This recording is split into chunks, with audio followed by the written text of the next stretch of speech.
wayiengo Kenya freedoms medore one never dong ana won moyo tera nyati house ikitingo badi multi party ko ni biro ngado lweda chiel omiyo wase chopo wago okang mamalo mwa chopo kama wanyalo luongo ng'anyo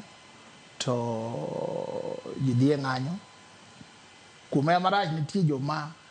kage die ng'anyo to gidwa majo wadgi to gidwa ketho gik moko ema miyo ka ng'ato wan wadhi wang'o parliament wan wadhi wang'o state house mago duto kata jomo setelo no position obed Hona Braille Odinga Orengo obed ng'awa gire igni gite nyaka ne diere multiparty kane pod yonge gik miwang'o national monuments miwang'o ne onge dho jatelo moramo ne nane Moi must go mana kaka wanyalo wacho ne duto must go mano to no wadhi wang'o ma wan gi joma bende pod nigi gimiluongo ni old mentality machon en obila to kone kaka inyalo ng'anye ndara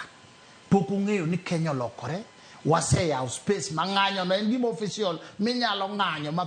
ketho gir ng'ato ng'anya mimikwer pesa na kweri to dheyo we baro wiwa tidoge odi tinindo mos jogo dwaro retraining onge ng'ama onego bed ni mako odwa ni komaki to chik dwaro ni teri kod koko teri kod timnad tiweyi to ng'ama odhi ng'anyo moko wang'o gir ng'ato to koketho gir ng'ato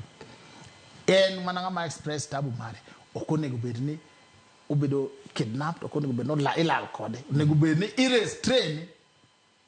kose restrain mondo kik oketh ratiro mag jomoko to wadhi koro ma iluongo gi kisungu ni teething problems pod we are increasing so ka president wu nowacho statement nowacho statement maber makoro wacho ni joma mako jowadgi to loro negi outside the law